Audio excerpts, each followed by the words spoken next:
Esto es La Entrevista con Raúl Valladares.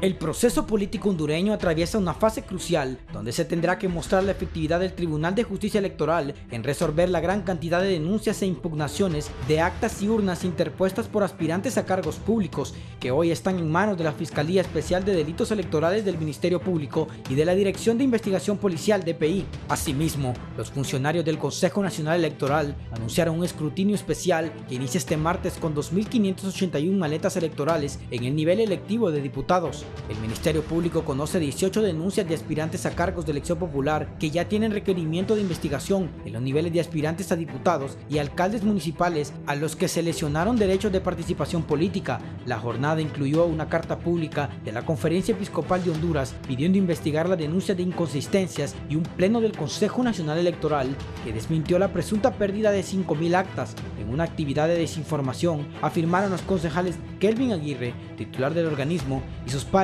Rixi Moncada y Ana Paola Hall al momento de cerrar filas. Esas 5.000 actas se volvieron a escanear como parte de un procedimiento técnico de rutina que se realiza y de igual forma fue autorizado por una auditoría, explicó Aguirre. La concejal Moncada, de su lado, denunció que se transmiten fake news que desbordan las redes sociales y pasan a la mediática formal. Hall, por su lado, pidió sentar un precedente en el delito electoral que no es papel mojado. El nuevo Código Penal establece penas de 4 hasta 8 años de prisión y no solo va a caer el que lo realice materialmente. El Ministerio Público debe investigar al que paga, advierte. No vamos a atender ninguna petición que vaya más allá de la letra de la ley. Vía conteo público de oficios, contaremos voto por voto y acta por acta y daremos trámite a cualquier objeción, concluyó Hall. La Conferencia Episcopal, en una carta pública, felicitó la participación de la ciudadanía en las jornadas electorales y se sumó a los postulados de recuperación social que propone la presidenta electa, pero pidió atender las denuncias de fraude en los niveles municipales y de diputados. Por el bien de nuestro país, no pueden quedar dudas sobre la transparencia en el recuadro de los votos y el respeto de la decisión de los votantes, demandan los prelados en un comunicado oficial. El sector privado, en un comunicado de la Cámara de Comercio de Industrias de Cortés, pidió sentar un precedente sobre el manoseo de actas electorales en el nivel de diputados al Congreso Nacional. Las denuncias ponen en duda la integración de diputados del Congreso Nacional y para que no haya dudas y se respete la voluntad de la ciudadanía, es necesaria una revisión y un recuento especial de votos en base a lo que establece la ley, sostiene el empresariado. Exhortamos a las autoridades del Consejo Nacional Electoral y al Ministerio Público a dejar un precedente para que estas prácticas antidemocráticas que pueden construir un delito electoral no se repitan en futuros procesos electorales, demanda la gremial de los empresarios del departamento industrioso del país. De igual manera, el informe de observación electoral de la Asociación para una Sociedad Más Justa recoge una serie de falencias como la falta de capacitación de los miembros de juntas receptoras de votos, necesidad de ciudadanización de mesas electorales. Estas situaciones, apunta el informe, pondrán a prueba la solidez institucional del CNE y el Tribunal de Justicia Electoral, concluye ASJ.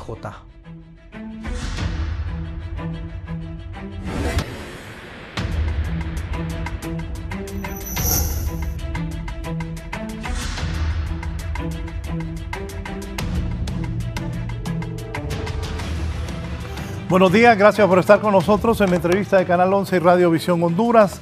Vamos a hablar sobre estas protestas que hacen los diputados, alcaldes. Me gustó ayer que el presidente del Consejo Nacional Electoral salió y dijo, no es cierto que se han robado 5.000 actas que se han perdido.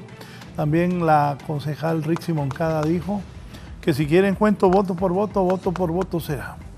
Creo que alguna gente, y ayer hablaba con un político de muchos años, y me dijo algo, acordate, me dijo, cuando uno pierde, empieza a patalear. Y es la verdad, la votación fue masiva. Ojalá que se cumpla el deseo del pueblo hondureño, de la gente, que se respete por quien cada uno de nosotros fue a votar.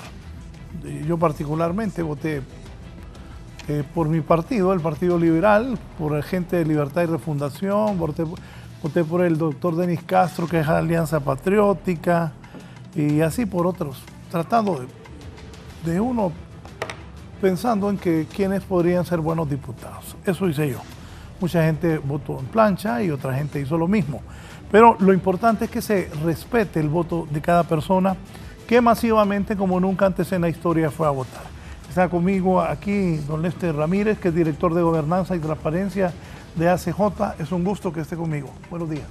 Muchas gracias, licenciado Valladares, y buenos días a todos y a todas. Y sin duda alguna, no creemos que eso sea como el mal sabor del proceso electoral. Yo creo de que hemos tenido gratas sorpresas.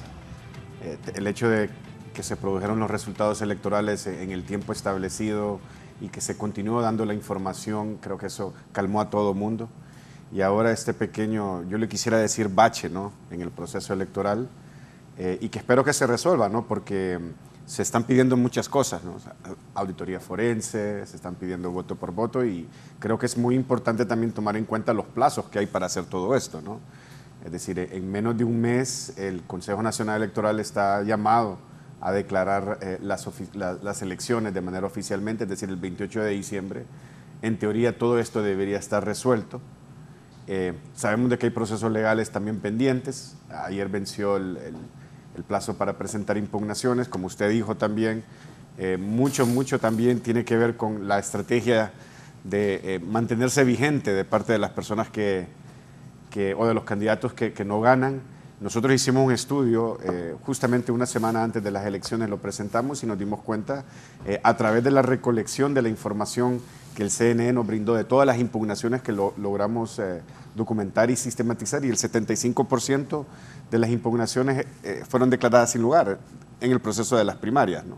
Y eso le da una tónica a uno ¿no?, la argumentación que tienen las impugnaciones muchas veces, la evidencia, las pruebas también, y además de eso, que muchas veces se confunden, ¿no?, las inconsistencias o las irregularidades en la mesa con delitos electorales, ¿no? Yo creo que eso también es muy importante atenderlo. Sabemos que el Ministerio Público está observando y recabando información. Yo creo que todo esto es lo que queremos nosotros, ¿no?, que la institucionalidad responda. Lester, ¿qué opinión le merece la masiva votación? Bueno, yo creo que eso ha sido, si hay algo en la historia reciente que ha tenido el país de llamar la atención y decir que fue algo positivo, me parece que esta histórica votación que hemos tenido va a marcar un antes y después, ¿no? Yo creo que eso acarrea no solamente el hecho de que las personas masivamente, ¿no?, se expresaron en las urnas y pidieron un cambio, ¿no?, de trayectoria en el país, sino también demuestra un relevo generacional, ¿no?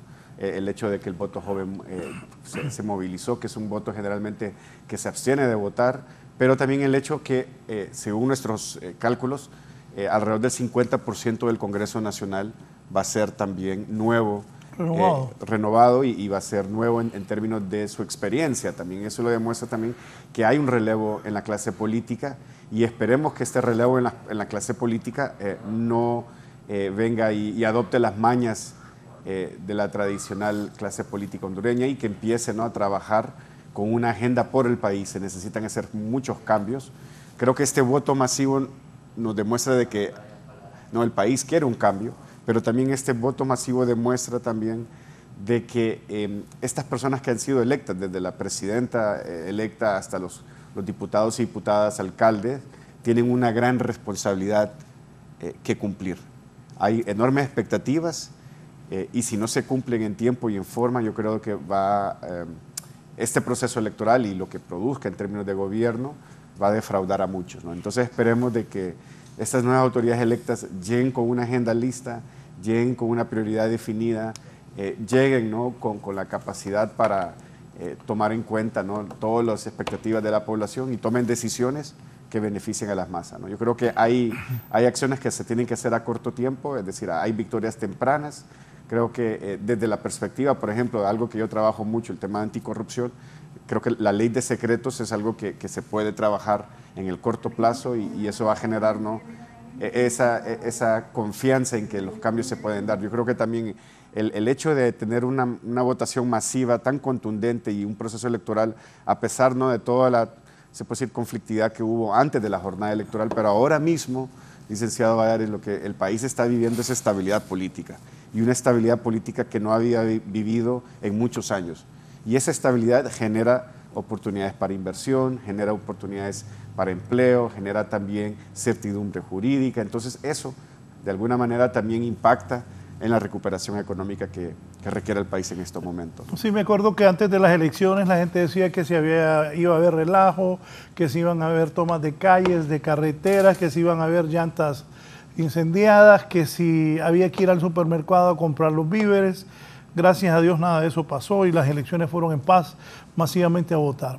Muchos cuestionaron que la Iglesia Católica, para algunos estaba tirando línea y pastores evangélicos también. Muchos estuvieron en contra de eso. Yo creo que ellos tienen derecho a vertir alguna opinión como parte de la sociedad que muchos hondureños siguen de acuerdo a su religión. Han emitido una carta en la conferencia episcopal felicitando al pueblo hondureño por la masiva votación, por acudir a las urnas. ¿Qué piensan ustedes desde la sociedad civil de este tipo de acciones, tanto de los evangelistas como de los católicos? Bueno, la sociedad nuestra estaba polarizada, creo que sigue polarizada en cierta medida, pero cuando no hay estos niveles de polarización, todo el mundo tiende a tomar bandos, ¿no? Y la percepción también de la opinión pública, cuando hay mensajes de este tipo, de la Iglesia Católica o la Iglesia Evangélica, es también que hay cierto sesgo en esos mensajes, ¿no? Yo creo que eso es natural en un país donde vivimos, comemos y sufrimos de la política, pero creo de que lo importante es que se expresen también, que se expresen con conciencia, que se expresen con estos principios de justicia social en el cual el cristianismo se basa, y yo creo de que es importante eso, ¿no? Yo creo que va a haber mucho momentos de reflexión. Creo de que no solamente el Partido Nacional va a tener que reflexionar, también las élites, ¿no? Las élites religiosas en este caso van a tener que reflexionar. Hay un sentimiento en la iglesia evangélica que también se requiere renovar. Hay un movimiento de jóvenes que quieren cambiar también esta dinámica que ha marcado, ¿no?, algunos sectores de la iglesia evangélica que está muy cercana al poder, ¿no? Yo creo que eso es parte de los procesos también de los relevos que se tienen que estar dando. Y bueno, yo creo que hay que verlo de esa manera, ¿no? Una sociedad altamente polarizada donde tendemos a tomar bandos y nos fuerzan muchas veces también y nos obligan a tomar bandos, ¿no? Entonces, lo importante, ¿no?, es que mandan sus mensajes, dicen lo que tienen que decir, se expresan, y eso es muy importante también. Si no nos gusta o nos gusta, esa es parte de la tolerancia que debemos tener en un país que se rige bajo principios democráticos también, ¿no? Sí, la participación de los observadores internacionales, platicó con algunos, ¿qué le dijeron? Ya algunos se marchan, pero otros todavía quedan en el país. Bueno, yo creo que los observadores internacionales al inicio estaban obviamente muy preocupados, no querían repetir la situación que se vivió, ¿no?, entre la comunidad internacional en el 2017. Sabían de que iba a ser un proceso electoral muy complicado. Justamente me encontré a uno este fin de semana en el supermercado y le dije, tuvimos suerte, ¿no? Tuvimos suerte como país, tuvimos suerte como observadores también, y esto también nos demuestra, ¿no?, de que, y ahora con esta cantidad de impugnaciones y dudas sobre estos procesos a nivel de diputación, nos dice, ¿no?, y nos demuestra que el sistema electoral sigue siendo vulnerable. A pesar de una jornada electoral donde hubo masiva participación, eso no le quita el hecho de que el sistema, la institucionalidad, el marco legal, el procedimiento del escrutinio es débil, hay riesgos, hay fragilidad, y por ende también se deben retomar, ¿no?, las reformas que quedaron inconclusas, y eso es el llamado también al Congreso Nacional, al mismo Consejo Nacional Electoral, para que una vez se tome posesión y en este primer año de legislatura se tomen las medidas y las decisiones para realmente promover reformas democráticas que aseguren equidad en la participación política, que es lo que hace falta en este país en este momento. Denuncias, impugnaciones, irregularidades. Aquella protesta de Ricardo Álvarez, no sé si la recuerda, que lo hizo junto a Miguel Pastor, del voto por voto, ahora ya todo el mundo pide voto por voto de todos los partidos. ¿Qué piensa? Bueno, yo creo de que es importante, y bueno, el mismo Trump también la pedía, ¿no?, voto por voto. Yo creo que es importante que se haga ejercicio de los derechos políticos. Creo de que es importante que los candidatos que se sienten afectados hagan uso de la ley electoral, hagan uso de sus derechos, pero también es importante que estos mensajes que muchos candidatos ahora mismo afectados están haciendo, no sea también parte de una agenda para mantenerse vigente, para hacerse la víctima ante el proceso electoral, ante un proceso electoral que posiblemente hayan perdido, ¿no? Hay muchas agendas y no quiero decir que todos se van a comportar de la misma manera. Sin embargo, es claro, ¿no?, de que algunos también candidatos quieren mantenerse vigentes porque saben que la única manera de mantenerse vigentes es declarando fraude sin tener las pruebas, ¿no?, ensuciando la institucionalidad, porque es lo más fácil hacer en este momento.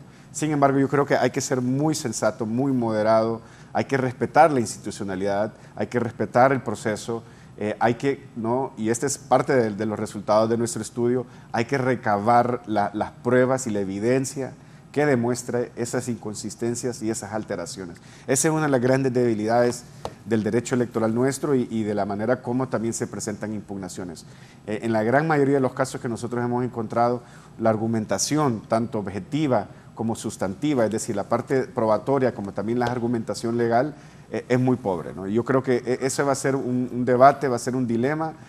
Sin duda alguna van a haber recursos de apelación que se presenten en el Tribunal de Justicia Electoral, pero acordémonos, los plazos en este momento son fatales, ¿no? No podemos estar extendiendo estos procesos porque para allá el 27 de enero se toma posesión y también el Congreso Nacional tiene que también tomar posesión, ¿no? Los nacionalistas hablan hasta de conteo en la papeleta presidencial. ¿Qué criterio le merece? Bueno, yo creo que los nacionalistas, como la gran parte perdedora, van a hacer este tipo de estrategias, van a querer de alguna manera, se puede decir, ¿no?, confundir el proceso y los resultados para poner en duda, ¿no?, la legitimidad de las autoridades electas, y es parte de las estrategias políticas, hay que verlo de esa manera. Si no hubiese sido el Partido Nacional, cualquier otro partido perdedor lo hubiese hecho también, ¿no? Entonces hay que tener esa mentalidad fría, clara, de que son parte de las estrategias que se están dando, parte de una estrategia que busca, ¿no?, generar dudas en la legitimidad de las autoridades electas y además de eso generar dudas en la misma institucionalidad electoral. Entonces hay que verlo con esos ojos fríos y bueno, también el Partido Nacional tiene derecho a proponer y tiene derecho a reclamar. Ahora en la oposición ese va a ser su papel también, ¿no? También inconsistencias, diferencias y gravedad en cada una de ellas.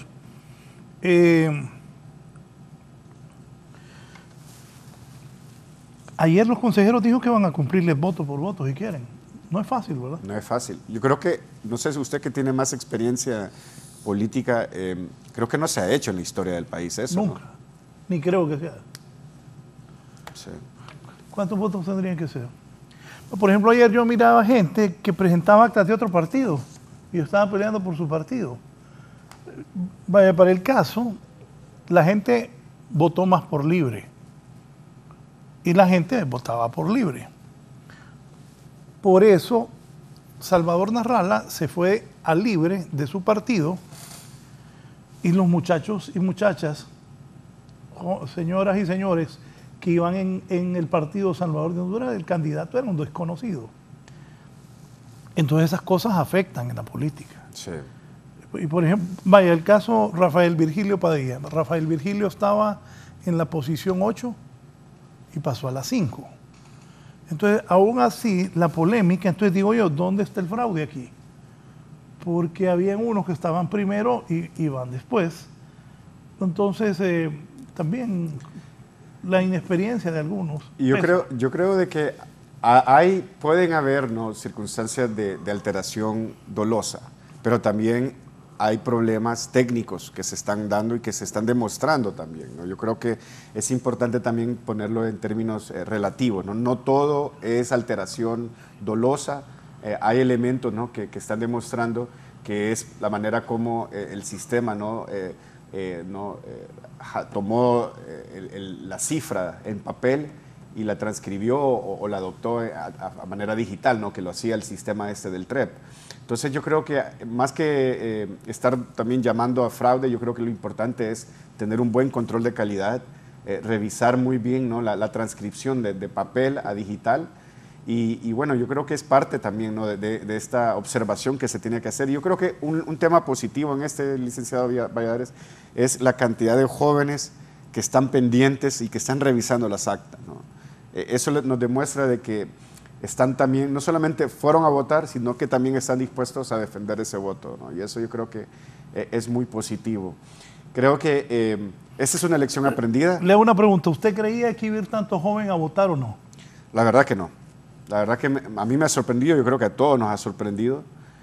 Sabíamos que después de la alianza, ¿no?, de la conformación de la alianza, a principios del mes de octubre se había generado, ¿no?, una gran expectativa, se había consolidado el voto de la oposición, si se puede decir, de un sector de la oposición en un solo proyecto político, pero no creo que divisamos la magnitud de este voto tan masivo, o sea, histórico, ¿no? Nunca en la historia del país se había dado tanta movilización. Creo que ni en los tiempos de la constituyente se movilizó tanta la gente, y eso nos demuestra, ¿no?, de ese relevo generacional que está produciendo el país, ¿no? Sí, porque no había pasado eso y cuando uno iba a los centros de votación, mucha gente se regresó porque me dijo, fíjese que no pude votar, había demasiada gente. Y eso fue muy bueno para el país, es un buen mensaje que mandaron los hondureños. Y lo que usted dice, la conformación de este nuevo Congreso con nuevas figuras, muchos que han estado por años y años en el Congreso no van más, pero ojalá, hay una ventaja y una desventaja, Así ¿verdad? es, así es. Por el desconocimiento de los nuevos y también la ventaja de que llevan tal vez nuevas ideas y no llevan los males del pasado. Sí, eso va a ser muy interesante. Creo de que va a haber también una intención de hacer las cosas bien. Y yo creo que eso va a mandar un mensaje de que va a haber un nuevo tipo de Congreso Nacional. Creo que van a haber muchas nuevas cosas. Yo creo que van a haber acuerdos que se van a cumplir. Creo que van a haber políticos, ¿no?, de los políticos tradicionales que se van a ver en la obligación de cumplir estos nuevos acuerdos. Creo que hay oportunidades de cambiar las reglas del juego, hacer el juego mucho más participativo, menos oscuro, por decirlo, menos corrupción en el Congreso Nacional, más participación de la ciudadanía en el Congreso Nacional, que es siempre un reto y un desafío. El último, el Congreso Nacional que tenemos ahora, ha sido totalmente hermético. Ha sido un Congreso Nacional realmente que ¿no?, ha demostrado de cuando el poder se concentra, los efectos dañinos que produce, ¿no? Entonces yo creo que ahora que el poder va a estar más, se puede decir, fragmentado y más plural, o puede producir más colaboración, como usted dice, de que va a haber más buenas intenciones, pero también puede producir también que se coopte más fácilmente, ¿no? Y eso creo que dependerá de la madurez de los nuevos políticos que ingresen al Congreso, ¿no? Lo que usted dice, ahora hay diputados del Libre, Partido Nacional, Partido Liberal, ya salió una muchacha del PAC en Cortés, también hay de la Democracia Cristiana, o sea, los otros partidos se va a cumplir, está en la ley, pero cree que se va a cumplir, como aquí todo se puede, que los partidos que no sacan votos los van a eliminar o van a seguir. Yo creo que... ¿Qué fue esa sonrisa? ¿Qué pensó? No, de que la verdad es que yo creo que se van a tener que cumplir la ley. Yo siento que la presión de la población e incluso la presión de los mismos partidos políticos que están en el poder, esta es una manera no solamente de privilegiar a partidos que no sacan ni un alcalde o un diputado, que es el estándar ahora que la ley electoral establece para mantenerse vigente.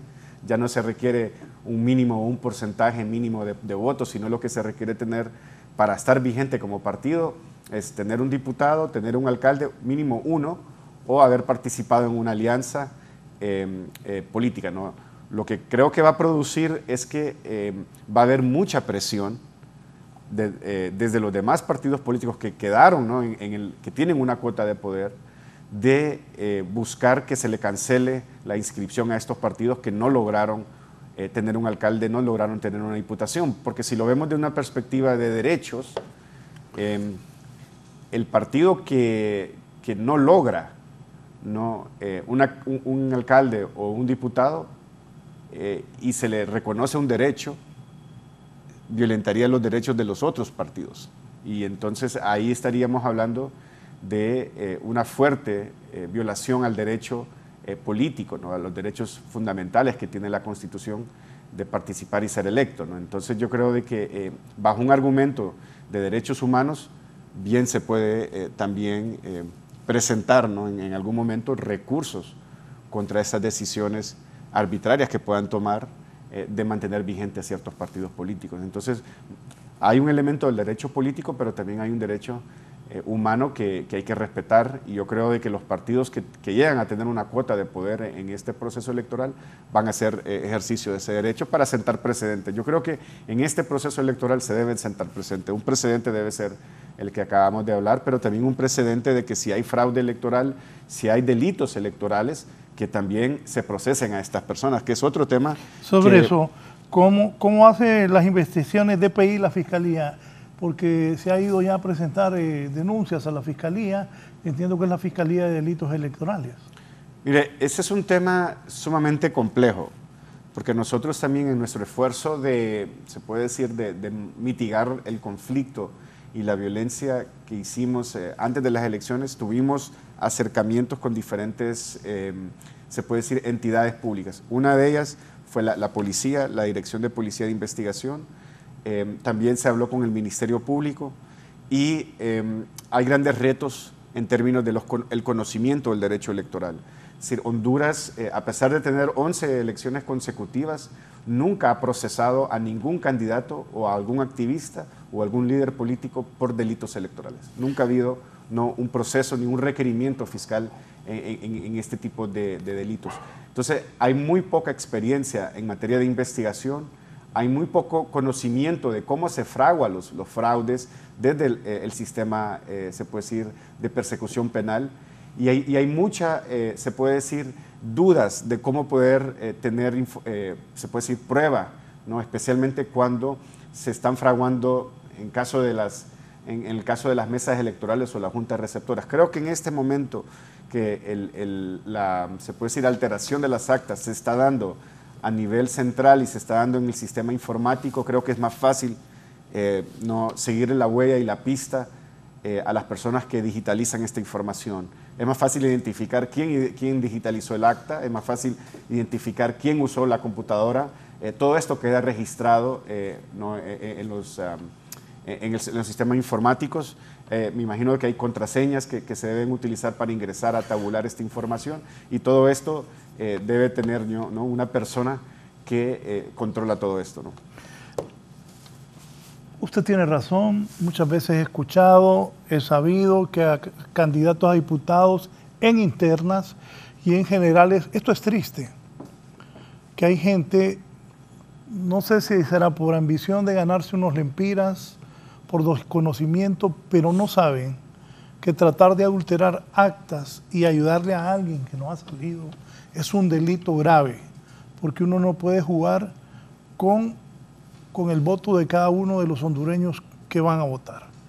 Y hay gente también en esas bodegas que siempre se han prestado a eso y ofrecen y piden pisto a cambio de beneficiar a tal o cual diputado o diputada, y eso no es correcto. Yo estoy muy de acuerdo con el licenciado Lester de que debe, y siento así a Rick Simoncada y siento cita también a Ana Paola Hall, y me gustó que Kelvin Aguirre, el presidente del Consejo Nacional Electoral, pidió que los medios fueran serios, y es cierto. Alguien hizo trascender que se habían robado 5,000 actas. En un medio serio esas cosas no ocurren, me imagino que fue en las redes sociales, que aguanta con todo, porque si a mí viene alguien y Raúl, mire que dicen que 5,000, a ver las pruebas, ¿dónde está? ¿Quién se está declarando eso? Entonces me parece bien, y me parece que deben ser castigadas las personas que están en eso. Así es, pero la propuesta también es ciudadanizar. ¿Usted cree de que ciudadanizando todo esto se puede mitigar estos problemas? Creo que sí, pero por ejemplo, en otros países, corríjame si estoy equivocado, escogen a los mejores alumnos de las universidades, a buenos maestros, gente respetable, para que esté en la mesa, y estar en una mesa electoral es un honor en otros países. Como antes era un honor en Honduras ser diputado o ser funcionario. Pero como aquí le votan la honra a media humanidad, yo sí estaría de acuerdo que gente escogida por sus méritos, su decencia y su capacidad esté en las mesas electorales y no los partidos políticos. para que esto no existiera. Es una votación masiva, pero ya los que no salen y están hablando de fraude, entonces buscando justificarse en su pataleo personal, se daña el proceso electoral, un proceso electoral histórico, y sí me parece que gente como usted y puede ir a una mesa, que gente que tenga conciencia social, muchachos buenos estudiantes, universitarios, los de último año de los colegios, que ya tengan 18 años, porque eso es lo que se ocupa también, para que no se dé ese manoseo ni esa venta de credenciales. Sí, yo creo de que ese va a ser un debate que se va a abrir, el de ciudadanizar estos procesos. Creo que es necesario tener el debate. Honduras tenemos, se puede decir, el mote de ser el único país que tiene esta forma de realizar procesos electorales. El resto de los países han logrado, ¿no?, ciudadanizar. Hay procesos donde hay un sorteo, ¿no? Se hace un sorteo, ¿no? Y a través de ese sorteo se escogen a las personas, se llaman, se capacitan, se les da formación, pero también en países, por ejemplo, aquí en El Salvador, no nos vayamos tan lejos, ¿no? Lo que hacen muchas veces también es que el Consejo Nacional, bueno, allá se llama el Tribunal Supremo Electoral, lo que hace es que les extiende como una especie de constancia. Y esa constancia esta persona la lleva a su trabajo y le demuestra de que está haciendo una especie de trabajo social, ¿no?, un trabajo de funcionario de función pública, y eso le exime de responsabilidad en su trabajo. De esa manera no pierden el trabajo, de esa manera también le reconocen el sueldo todavía y continúa, ¿no?, la vida privada, si se puede decir, de la persona. Entonces yo creo que hay maneras. Y ahora con este relevo generacional, también esta juventud que está participando, creo que va a haber también un aporte más a este ¿no?, debate de ciudadanizarla. Yo creo que se debe hacer, si se va a ciudadanizar, también se debe hacer de manera gradual. Creo que los cambios en Honduras, siempre que hablamos de cambios, los cambios abruptos en Honduras no son siempre bien digeridos. Creo que se puede hacer de una manera gradual, y de esa manera tener un modelo híbrido donde podemos tener ciudadanos del domicilio. Por ejemplo, yo justamente soy de aquí del domicilio de la Miramontes, voto aquí en la Facultad de Medicina, y sería el sorteo de las personas que están empadronadas en este distrito, si se puede decir así, ¿no? Entonces yo creo que hay maneras, hay países que les ha ido muy bien, hay países que ya se sabe, ¿no?, de que los ciudadanos que están en las mesas o en las juntas son personas comprometidas, son personas que también están haciendo una labor cívica, y esta es parte de contribuir a la democracia, ¿no? Porque muchas veces creemos de que únicamente, y nos han hecho pensar de que únicamente ejercer el sufragio, con eso ya uno contribuye a la democracia, pero hay tantas aristas para contribuir a la democracia de que no podemos dejarlas excluidas y aisladas, ¿no? Sí, aquí está Gilberto Ríos, opina: buenos días, Raúl, esa práctica se acabará hasta que se condene a la cárcel a los que le cometieron el delito electoral. Son los gringos los que tienen esa voluntad. Las instituciones nacionales no tienen esa capacidad. Saludos a su invitado. Es una pregunta. No, dice Gilberto, no es pregunta, dice... Es como un argumento, ¿no? Dice, esa práctica se acabará hasta que se condene a la cárcel, lo que estamos hablando, a los que cometieron delito electoral. Son los gringos los que tienen esa voluntad. Las instituciones nacionales no tienen esa capacidad, dice Gilberto. O sea, que debe pasar por el visto bueno de los Estados Unidos. No, entiendo yo que dice Gilberto, que los Estados Unidos sí quiere eso, y que las instituciones locales no tienen esa capacidad. Bueno, yo creo de que, como les dije anteriormente, el delito electoral, no, jamás en la historia se ha investigado delitos electorales de manera, se puede decir, rigurosa, ¿no? En nuestra experiencia, en nuestro trabajo que hicimos de investigación para este estudio, hablamos, ¿no?, con ex magistrados del Tribunal Supremo Electoral, nos comentaban ellos, ¿no?, las técnicas para cometer fraude en la Junta. Muchas veces, ¿no?, nos hablaban de que se compraban a toda la Junta, ¿no?, a toda la mesa electoral. Nos comentaban también, ¿no?, los diferentes mecanismos justamente de hacer cambios en el acta, ¿no?, y en la manera como se transcribe. Y yo creo de que hay conocimiento, alto conocimiento de cómo hacer fraude. Creo que los partidos políticos conocen y por eso también es muchas veces la desconfianza de los partidos políticos en las juntas receptoras del voto. Y son los mismos partidos políticos que más allá de que se investigue estos delitos y estos actos de corrupción, porque en realidad son actos de corrupción, lo importante es que los partidos políticos lleguen a un acuerdo, ¿no? A un acuerdo de que este tipo de prácticas deben terminar. Y eso no solamente implica cárcel, ¿no? Eso implica también jugar con reglas claras, ¿no? Que creo que eso también es parte de este debate, ¿no? Sí, está don Omar Rivera del FONAP. Omar, buenos días sobre esto y también de los partidos pequeños que a leerlo iba. Buenos días, Omar. Saludos, Raúl, saludos a Lester, un abrazo. Hubiese querido estar ahí, pero mil disculpas. Raúl, mire, dentro, y es algo importante, dentro de la investigación que el FONAC realizó a través de los veedores sociales, también aparecen tres elementos que creo que son importantes destacar. En primer lugar, coincido con Lester, de que el proceso de despartidización de los organismos electorales es un reto importante que hay en el país. Conformar cualquier instancia nacional o local en los distintos niveles con los partidos políticos pues pone a cada uno de ellos a competir para quien atropella al otro, y si alguno de ellos tiene más fortaleza, sale triunfando y puede cometer cualquier tipo de abuso. Miren, 50% de las posiciones que fueron otorgadas como delegados observadores a los partidos denominados pequeños no fueron cubiertas. Es decir, los partidos no pudieron completar los cupos de sus representantes en las juntas receptoras de votos. Y ese es un elemento fundamental porque deja a los otros partidos en condición de atropellar a cualquiera de ellos. Por eso usted ve que la arenga es fuerte, usted ve que el protagonismo en los medios es importante, pero no es compatible en términos del número de impugnaciones que se están presentando. Yo creo que ese es un elemento fundamental. Los partidos en general no pudieron cubrir esos cupos. Y en el pasado proceso electoral fue igual, inclusive los partidos tradicionales. El otro elemento que es importante, muchos de estos delegados de los partidos no fueron oportunamente calificados.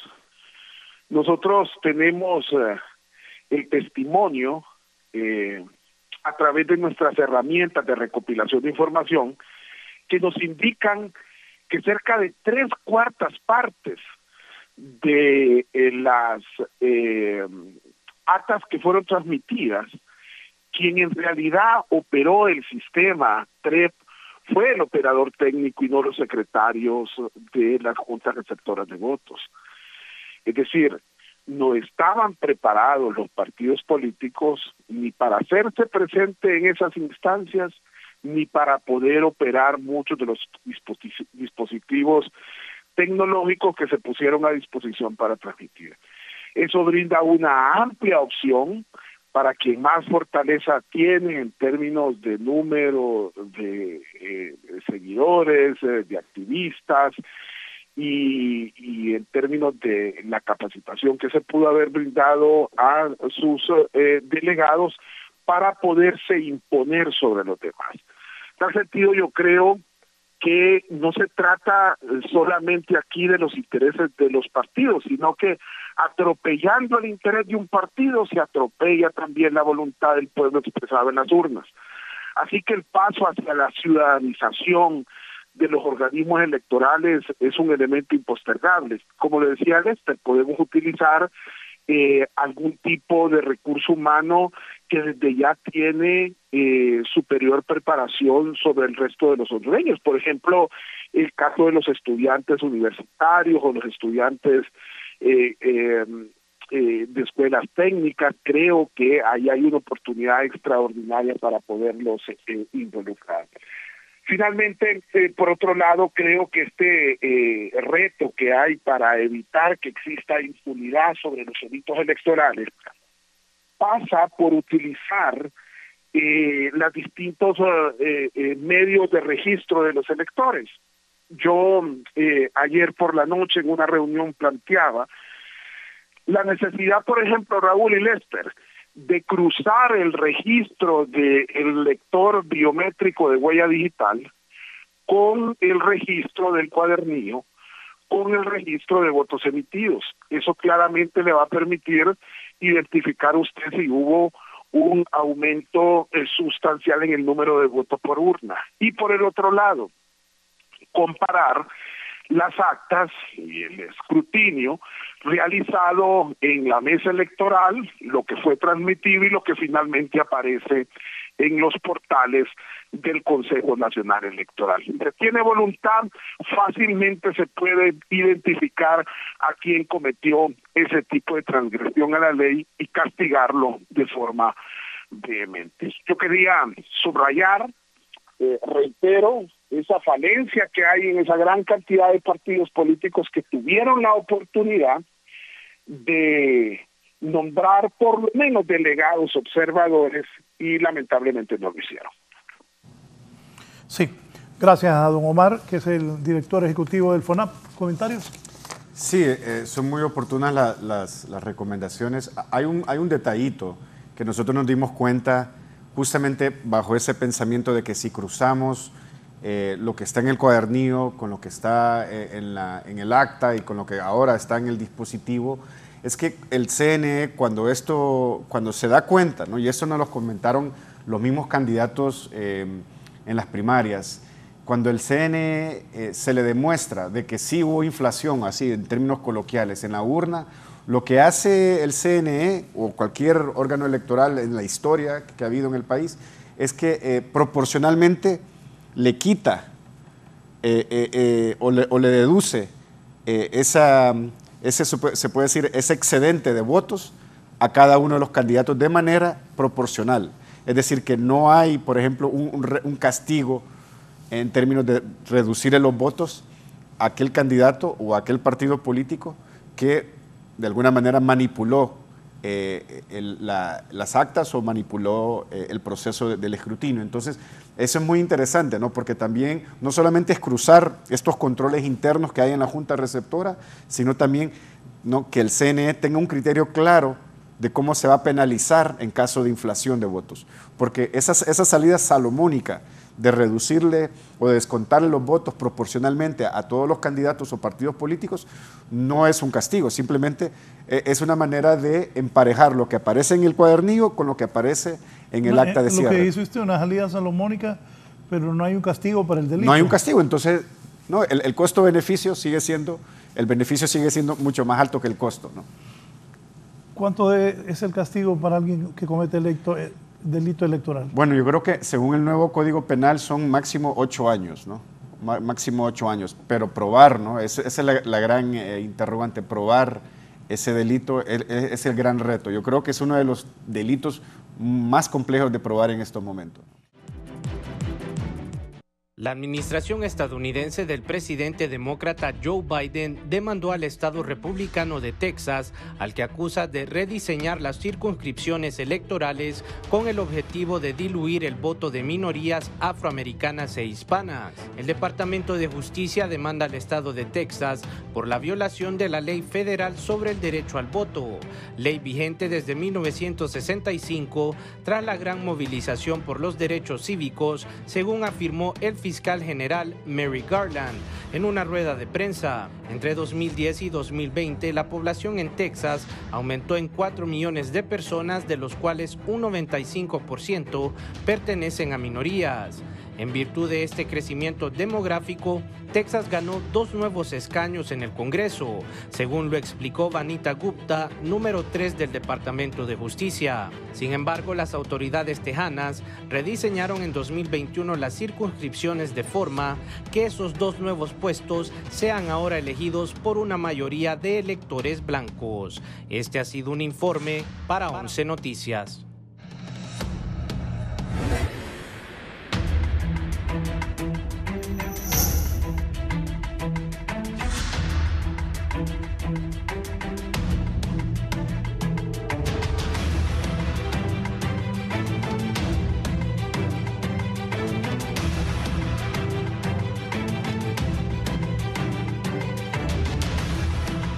Bien, continuamos hablando sobre este tema electoral. ¿Ha actuado bien el Consejo Nacional Electoral, sus autoridades? Creo que ha actuado muy bien a partir de la jornada electoral, ¿no? Creo que antes, los meses anteriores, bueno, era muy criticado nosotros, ¿no? Incluso llamábamos, ¿no?, a que se firmara un acuerdo de paz, que el mismo Consejo convocara ese acuerdo de paz, que salieran a la palestra pública de manera unificada y colegiada, que no estuviesen dando mensajes por Twitter de manera separada. Pero después de la jornada electoral, al momento en que empiezan a dar los resultados electorales, yo creo que días antes de la jornada electoral también se empieza a mostrar, ¿no? Algunos eventos ya salen, ¿no?, los tres propietarios, y se va viendo, ¿no?, una mejora en la imagen institucional. Cuando no salía aquel BINDE, uno quedaba, ¿va a salir o no va a salir? Bueno, ¿Le pasó eso? Sí, bueno, yo creo que lo que preocupaba era que dijeran mensajes contradictorios, ¿no? Creo que eso era lo que nos preocupaba a todos, porque esa contradicción es lo que producía incertidumbre, ¿no? Y al final, las instituciones son tan fuertes como las personas que las sostienen, ¿no? Entonces teníamos un pleno de consejeros, cada uno por su lado, entonces decíamos, ¿dónde está la institucionalidad en esto, no? Pero creo que al final la madurez, la sensatez y creo que sin duda alguna el pensamiento por Honduras cambió, ¿no? Yo creo que eso es algo que se debe seguir trabajando, se debe seguir reconociendo y esperemos que la Junta Directiva del Congreso Nacional, esperemos que la nueva Corte en algún momento tenga también esa visión, ¿no? Ahora hablemos de un ente que de repente no se le ha dado tanta importancia, no le daban ni dónde irse a ubicar, no le daban presupuesto y ahora es fundamental, en especial para estas personas que están protestando y todos aquellos que tengan razón y tengan las actas y demuestren que han violentado la decisión del pueblo, creo que se les debe hacer justicia. En cambio, los que lo hacen solo por pataleo, porque son nuevos, no conocen bien, pues tienen derecho al pataleo. Pero, ¿qué me dice del Tribunal de Justicia Electoral? Lo importante que es a partir de este momento, ha sido importante siempre, pero repito, y con conocimiento, ni les daban presupuesto, ni les daban espacio físico, y ahora son fundamentales en estas protestas que hacen candidatos a alcaldes, diputados, regidores. Bueno, y los nacionalistas han pedido hasta revisión en la papeleta presidencial, que ahí sí yo creo que la diferencia, que es enorme, creo que pero es parte también de la política que los partidos, como el Partido Nacional, haga este tipo de acciones para mantener vigente y que su gente se mantenga firmes. Mire, yo creo que lo del Tribunal de Justicia Electoral y lo que se dio en los meses previos, a mí me parece que siempre ha sido, ¿no?, ha sido como un tema positivo el trabajo del tribunal. Es decir, yo los conocí cuando se conformaron, cuando fueron nombrados, y lo primero que nos dijeron fue, tenemos que capacitarnos, y tenemos que capacitar a los profesionales del derecho que van a hacer uso del derecho electoral. Yo creo que a pesar de las limitaciones, a pesar también de que no tienen una ley, ¿no?, propia, creo que hicieron mucho en términos de poder normar el proceso, ¿no? Además de eso, yo creo que hay química dentro del grupo de magistrados y magistradas. Creo que hay un trabajo coordinado. Ha habido también, y no lo podemos desconocer, apoyo de la colaboración, de la cooperación, perdón.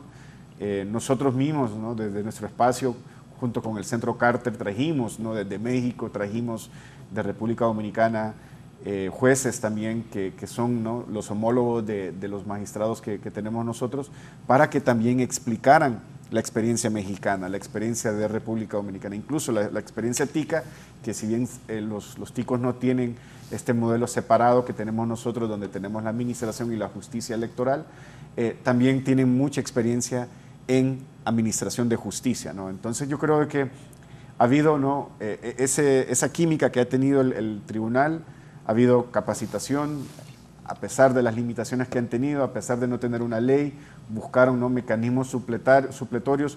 No es la solución final, creo que también debe haber una ley procesal electoral que sea aprobada en esta nueva legislatura. Y otro elemento que debe ser fundamental, licenciado Valladares, es que en las universidades deben empezar a enseñar derecho electoral.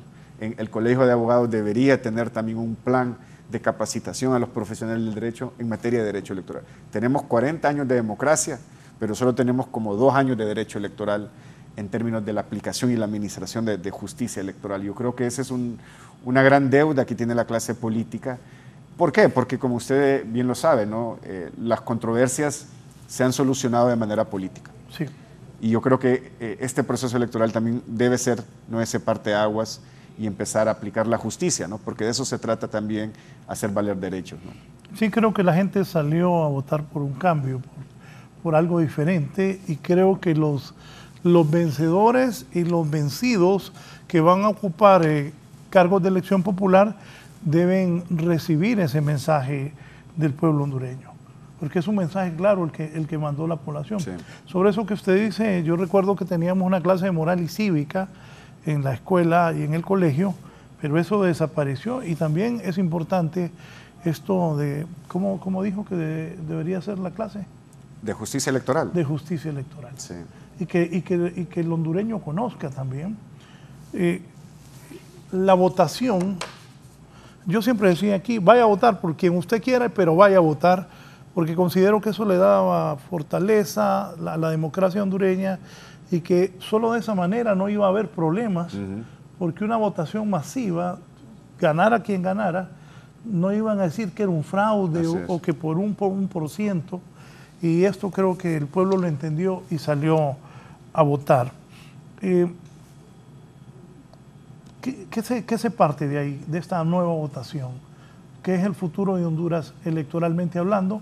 Aunque le voy a decir, como estamos en Honduras, hay un montón que están reclamando sin mucho sentido. Otros pueda que tengan sentido, pero yo sí siento que, corríjame usted que también analiza la política, en el Partido Nacional un montón de conocidos no salieron. Y en Libre sí salieron los que se pensaba que iban a salir, y como el partido Salvador Narrala se fue para Libre, no sacaron tantos votos como la primera vez. Y los partidos pequeños no sacaron votación como se esperaba.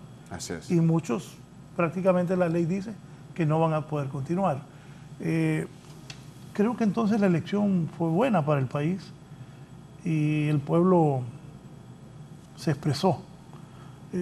Ahí cuando las protestas, por ejemplo, Toño Rivera, que va ayer a protestar, Toño sale, pero Toño ya no es el primer votado por el Partido Nacional. Es Jorge Zelaya. Toño, el pueblo nacionalista lo corrió más allá. Y creo que ese es un buen mensaje también, lo que usted dice. Mire, licenciado Ayares, cuando tengamos ya se puede decir, la conformación. La conformación del Congreso, y analicemos no solamente cuántos son nuevos y cuántos son reelectos, ¿no? Veamos también las edades. En el Partido Nacional no solamente es que pierde, sino es que también esa vieja guardia, también el mismo Partido Nacional no le da el voto de confianza. Es decir, el diputado Nájera en Colón, por ejemplo, en El Paraíso creo que también surte también un impacto de relevo. En diferentes departamentos vemos, ¿no? Bueno, en Francisco Morazán lo vemos también, donde esa vieja guardia del Partido Nacional, esos viejos caudillos, también desde la misma estructura del partido, no se les da ese voto de confianza. Es decir, que si lo queremos interpretar más a profundidad, vemos de que el cambio no solamente lo pide la oposición, sino también lo pidió el oficialismo. Sí, perdón que lo interrumpa. ¿Sabe quién para mí sí fue un buen diputado? Digo, porque ya no sale esta vez. El exrector José Osvaldo Ramos Soto, un hombre conocedor de las leyes. Creo yo que en ese Congreso él aportaba. Ya sí. Esta vez el pueblo nacionalista no le ha dado los votos suficientes para que él conforme el Congreso, pero lo que usted dice, ahí hay cambios en los partidos. Bueno, y en el Partido Liberal de Honduras, mi partido, creo que los líderes, no solo Yanni Rosenthal, que es el presidente del partido y el candidato, sino los diputados aquí en Francisco Morazán, fue un desastre la votación para el Partido Liberal, solo salen 2, que es don Mauricio Villeda y está saliendo la señora Clixa Pérez. Y en Cortés sale Katia Crivelli y sale Marlon Lara. un partido liberal que antes de decir Cortés, el Partido Liberal... Era un bastión, ¿no? Bueno, la última vez que el Partido Liberal ganó una elección fue en noviembre del 2005 con José Manuel Zelaya Rosales de candidato a la presidencia del país contra el nacionalista Porfirio Lobo. Esa vez se perdió Francisco Morazán, pero se ganó Puerto Cortés, el departamento Cortés, el Partido Liberal. Y ahora usted ve 2 diputados en Francisco Morazán, 2 diputados en Cortés, pero en el resto del país los liberales sacan diputados en todos lados. Y alcaldes también. Y alcaldes, que es la fuerza, quiere decir que la fuerza del partido se mantiene. Me gustaría que me hablara de eso, pero antes voy a saludar a Carlitos Flores Flay, a Carlitos Reina Flores. Carlitos, un saludo, gracias porque nos estás viendo. ¿Cómo analiza la situación del Partido Liberal? Mire, el Partido Liberal, lo que le decía detrás de cámara, ¿no? Va a ser el partido que va a inclinar la balanza en el Congreso, ¿no? También fue el partido, si lo vemos hace una semana atrás, fue el partido que salió diciendo que reconocía los resultados, los aceptaba y congratulaba a la candidata presidenta electa, ¿no? Entonces yo creo que vemos de que esa tendencia de inclinar la balanza se va mostrando. En el Congreso lo va a inclinar también a través de su participación en la Junta Directiva, creo que también en los tipos de votaciones que se van a dar. Aquí la diferencia, y creo que el gran reto que va a tener el Partido Liberal, licenciado, y aquí con el respeto, yo sé que lo quiere mucho y está en su sangre, es si el Partido Liberal se puede decir, mantener con esa tónica o al menos esa percepción de que apoya al Partido Nacional. Es maritaje con los cachurecos. Sí, esa percepción. O si, le digo, yo con eso no estoy de acuerdo. Entonces, porque esa es la percepción y yo creo que eso le afectó mucho a nivel del voto, especialmente el voto joven, ¿no? Entonces creo que así como el Partido Nacional tiene que, ¿no?, hacer una reflexión interna y posiblemente hasta una depuración interna, así también el Partido Liberal también va a tener que reflexionar y de alguna manera también regenerarse, ¿no? Como los artistas de pop, ¿no? Que cada CD sacan es música nueva. Que cantan por ejemplo, con un reggaetonero cantan. Sí, ahora, entonces así van a tener que sacar, en vez de con ranchera, va a tener que sacar ahora con reggaetonero, porque si no, el voto joven, el voto urbano, no lo va a poder captar y va a tener siempre estas alcaldías que son importantes. Estamos hablando del Progreso, Choluteca, Puerto Cortés, que son bastiones, ¿no? Comayagua, que llevan ya 4 o 5 periodos consecutivos y que ya son ganes porque ya hay un electorado cautivo. Son buenos administradores también, no lo vamos a desconocer. Conozco al alcalde de Comayagua, sé de que ha hecho muchas cosas buenas en Comayagua, pero se tiene que, ¿no?, redefinir, se tiene que reinventar, ¿no? Como todo en el marketing, tiene que hacer un rebranding y eso implicará también tener caras nuevas, tener gente nueva y que los viejos, se puede decir, liderazgos del Partido Liberal reconozcan que esa es la ruta que se debe tomar si quieren ganar elecciones. Si quieren mantener una cuota de poder, bienvenidos, se pueden quedar como están ahora. Pero si quieren ganar elecciones van a tener que reinventarse, ¿no? Bueno, el otro día vi un video a Fito Páez cantando con Los Ángeles Azules. Es cierto. Y ahora Mar Anthony canta con Maluma. O sea, lo que usted dice. Porque lo que vende, ¿no? Y estamos hablando de marketing político y es eso, empaquetar un producto, ¿no? Sobre esto también está con nosotros don Luis León del Instituto Holandés para la Democracia. Don Luis, el análisis sobre estas protestas de candidatos a diputados, candidatos a alcaldes en los diferentes partidos, la posición del Consejo Nacional Electoral y luego le pregunto también cómo va a reaccionar el Partido Nacional ante esta derrota bastante fuerte, hablar del Partido Liberal y también del nuevo gobierno que este sin duda es el momento de la luna de miel, de la esperanza de mucha gente que fue a votar por doña Xiomara, que es ahora la presidenta electa. Pues como hondureño espero que doña Xiomara y su equipo de gente quien acompañe a gobernar hagan lo mejor para el país. Don Luis, buenos días. Buenos días, don Raúl, qué gusto saludarle. Buenos días, don Lester Ramírez. Ay, mire, yo creo que este tema de las impugnaciones nos dejan algunos aprendizajes previos. Primero, Raúl, creo que el primer problema que debemos destacar en esto es la Junta Receptora de Votos. Aquí se habló en la reforma electoral que había que sacar a los partidos pequeños, porque los partidos pequeños vendían credenciales, porque los partidos pequeños se prestaban a manipular actas, se prestaban a inflar votos, y entonces había que eliminarlos en una estrategia no muy democrática, porque no había igualdad y equidad en la construcción de la ley, porque se debían quedar los 3 partidos mayoritarios, que estos sí eran transparentes. Bueno, aquí está el resultado. La Junta Receptora de Votos no funcionó, y eso se demuestra cuando vemos la cantidad de actas. Se habla de más de 2,000 actas preliminarmente que están adulteradas, que están infladas y que están generando distorsión en el conteo. Eso denota entonces que este trinomio del Partido Nacional Liberal y Libre en las juntas receptoras de votos no es el mejor mecanismo para contar votos. Y ya que estaban ustedes haciendo analogías de cantantes, yo hago una analogía. Aquí este ratón no pudo cuidar el queso y aquí está el primer problema. Para mí es simple.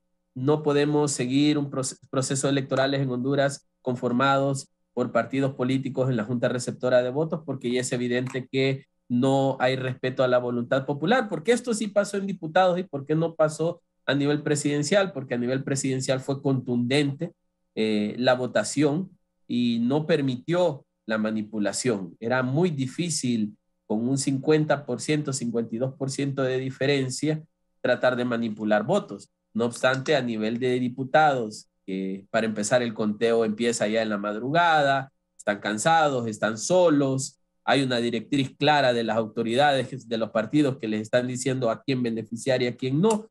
Era evidente que este tipo de cosas iba a pasar, y en algún momento, Raúl, recuerda que hasta lo hablamos, si hubiésemos tenido un resultado cerrado a nivel presidencial, también estaríamos en el mismo problema. Entonces yo creo que aquí la Junta Receptora de Votos es el fondo del problema, sumado con los partidos políticos que no se quieren llamar a la transparencia ni al respeto al voto popular. Cuando yo veo candidatos que se ponen 200, 300 votos por encima de lo que han sacado, evidentemente se están autoimponiendo, no están aceptando la voluntad del pueblo hondureño. Y ahora que yo veo discusiones de candidatos de los mismos partidos atacándose entre ellos, pucha, eso denota claramente los intereses políticos que hay y los intereses de mantener una cuota de poder en un Congreso Nacional que muy bien apuntaba Lester. En este punto está 50-50 si el Partido Liberal apoya al Partido Nacional y está en mayoría calificada si el partido, o casi mayoría calificada si el Partido Liberal apoya Libre. Entonces, claro, tener una cuota de poder dentro de este Congreso Nacional para apoyar o obstaculizar al nuevo Poder Ejecutivo es fundamental. Y es evidente que los partidos políticos van a querer incluir a sus mejores cuadros ahí, o por lo menos a los que puedan defender con mayor fuerza los intereses del partido.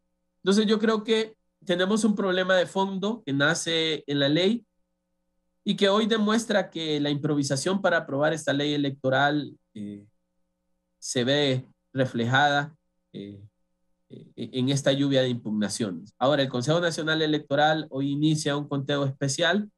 Es la única forma en solventar una crisis de este tipo, ir al voto por voto. Se verificó en 2013 y solventó una crisis en el Partido Nacional. En 2017 se revisaron 1,500 actas al azar, se recontaron votos y al final se eliminó la idea de un fraude, no totalmente, pero por lo menos permitió dar el siguiente paso hacia el seguimiento del gobierno. Entonces yo creo que esta es la opción, pero es preocupante ver cómo los intereses políticos, los intereses partidarios están de por medio de algo que el pueblo hondureño ya había sido contundente. Así que me parece que nos hace falta en nuestra estructura política muchos valores democráticos y sobre todo mucho respeto a la voluntad popular.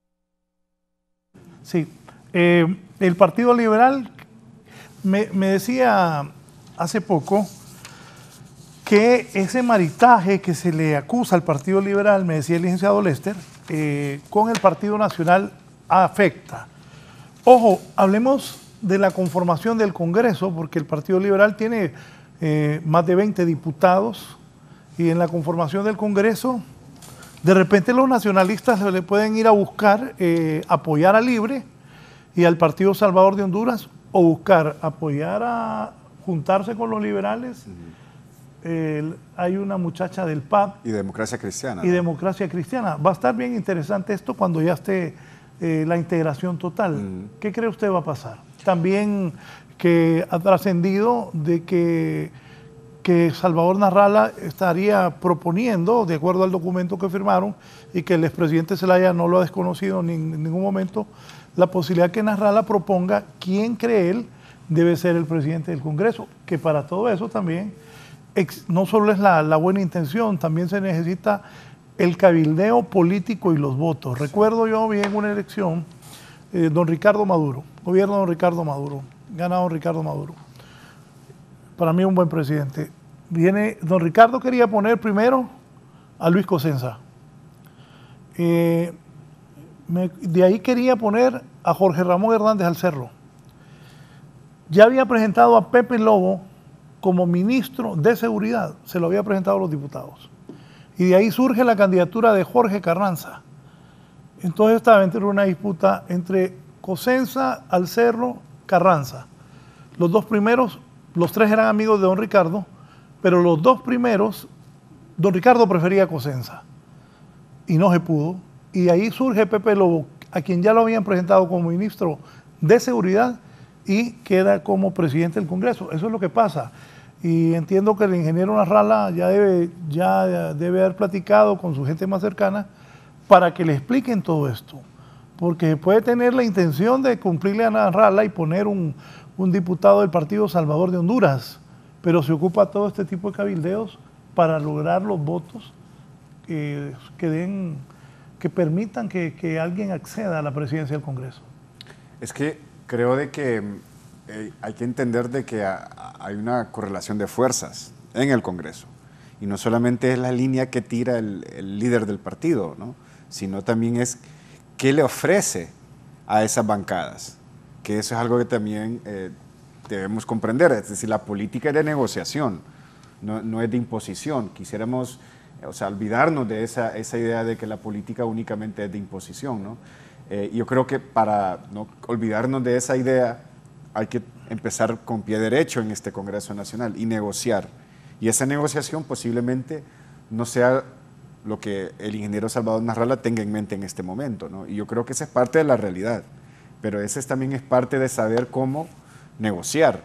Y yo creo que los mensajes, se puede decir, antagónicos, estos mensajes de que no, a mí me prometieron esto y yo lo tengo que cumplir o me lo tienen que cumplir, creo que también no da un buen mensaje de mantener una gobernabilidad en el Congreso Nacional. Ayer me decía un exdiputado y exministro, me decía, oíme Raúl, pero ¿cómo Salvador Narrala está diciendo que me tienen que cumplir cuando él decía que no era bueno en el país la injerencia del Ejecutivo en el Legislativo?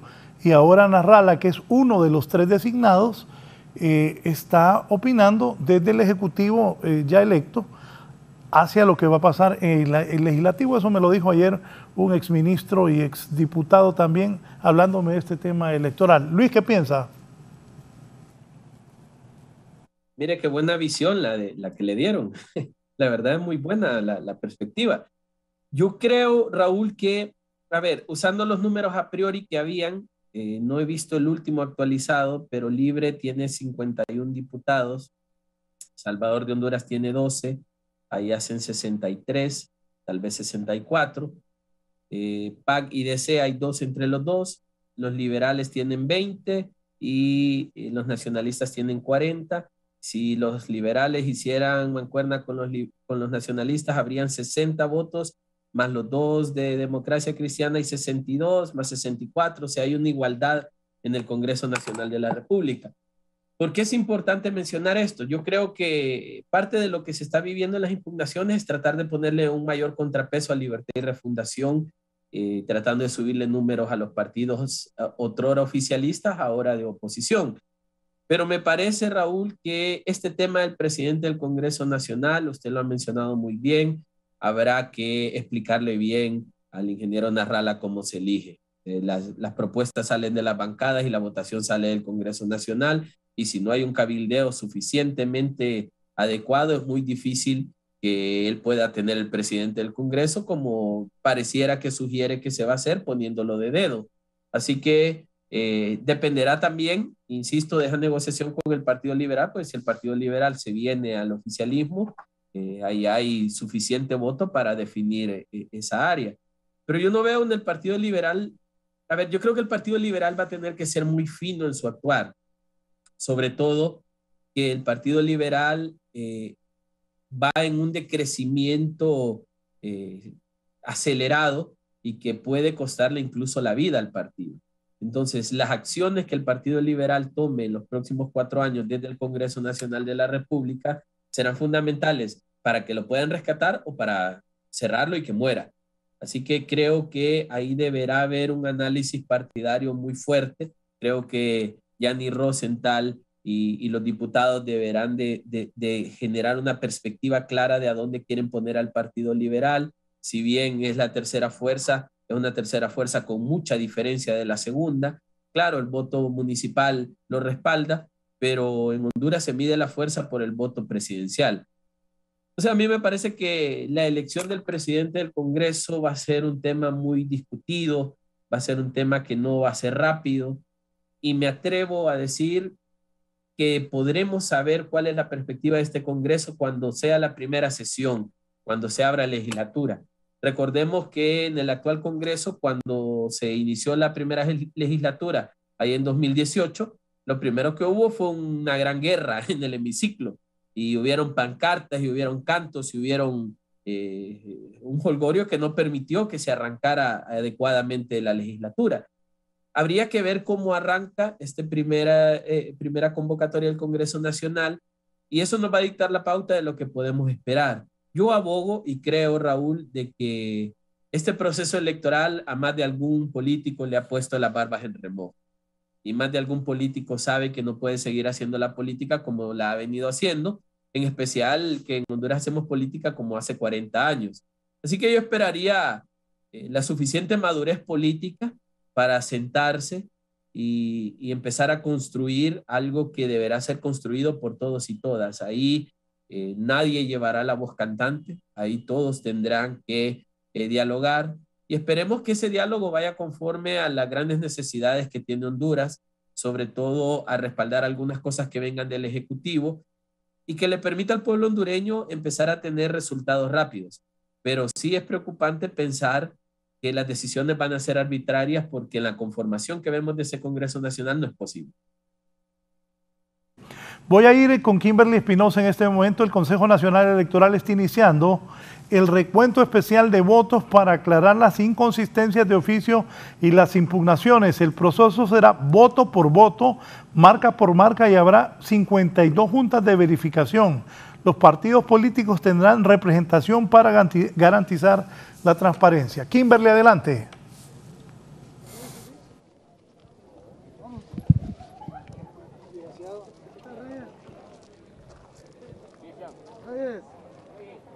Reyes, allá estaba, a tu lado estaba Reyes.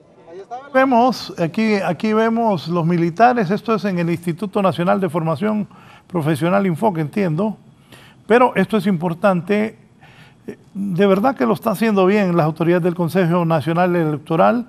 Hoy empieza ese recuento especial de votos. Ayer terminaba el poder impugnar, ¿no? Así es. No, y eso es lo que se espera, ¿no? Que la institucionalidad responda. Vemos que está haciendo su trabajo, y eso es lo que queremos, pues, de que se haga esto a la luz pública, se tengan los observadores, se tengan los partidos, los candidatos que están interesados, y de esta manera se disipan cualquier duda, ¿no?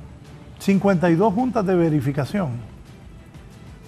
¿Y cuántas personas van a estar en cada uno de los escrutinios especiales? Un secretario, un escrutador y un presidente. O sea, se monta igual que una junta receptora de votos. Se cuentan los votos y se llena un acta nueva. ¿Y estos son siempre nombrados por los partidos? Sí, es igual. Tripartidista, sí. Okay. De hecho, quienes están haciendo el escrutinio y quienes han estado trabajando es 1/3 de cada partido político mayoritario.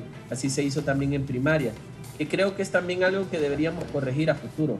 Si el Consejo Nacional Electoral va a estar contratando personas que no sean activistas de partidos. ¿Ahí dónde está? Porque parte de las denuncias, Raúl, recordará que también los digitadores estaban inflando votos, claro, porque son miembros de partidos. Entonces, y los tenés adentro, también te pueden generar un problema.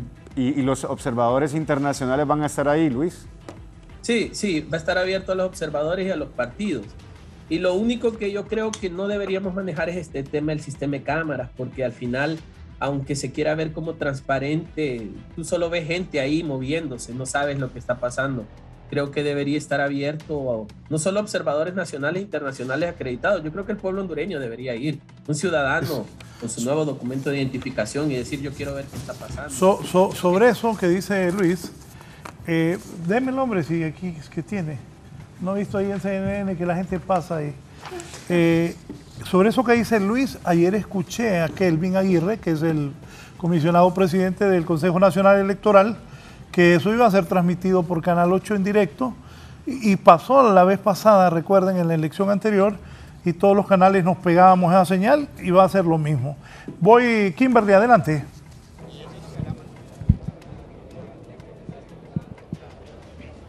Así es, muy buenos días, licenciado Raúl Valladares, a los panelistas y también a los televidentes de la entrevista. Estamos ubicados aquí en el centro logístico del Consejo Nacional Electoral, donde en breves instantes los consejeros estarán inaugurando la sala de escrutinio especial para comenzar el recuento voto por voto y marca por marca, como han mencionado los consejeros, de estas actas que tienen inconsistencias. Son al menos 2.500 juntas receptoras de votos que mantienen ciertas inconsistencias, según lo han manifestado las autoridades del Consejo Nacional Electoral. Se hará una breve inauguración de la sala aquí en el centro logístico del Consejo Electoral en breves instantes. Ya está la presencia aquí del consejero Kelvin Aguirre y también de la consejera Rixi Moncada, a la espera de la consejera Ana Paola Hall, para poder comenzar con este escrutinio de voto por voto y marca por marca, así como lo han demandado muchos de los... Bueno, en este instante podemos apreciar, Juan, ya vienen las autoridades del Consejo Electoral, quienes van a dar por inaugurado ya esta sala de escrutinio especial, tal y como han demandado varios de los candidatos a diputados y también en algunas alcaldías que han presentado algunas anomalías, según lo han manifestado los afectados. Esto viene desde las juntas receptoras de votos, según lo han manifestado algunos sectores, y por ende debe de ciudadanizarse las mismas y así evitar la más manipulación de la voluntad popular.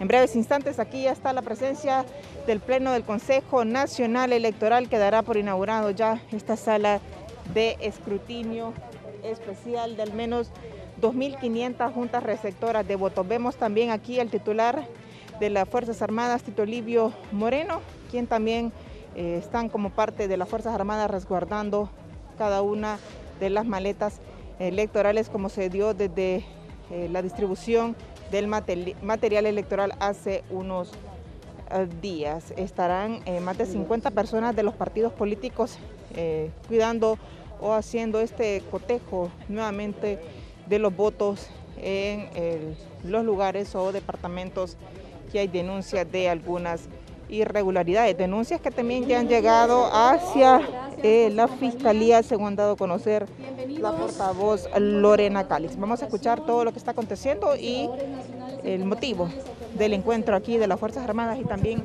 el Pleno del Consejo Electoral.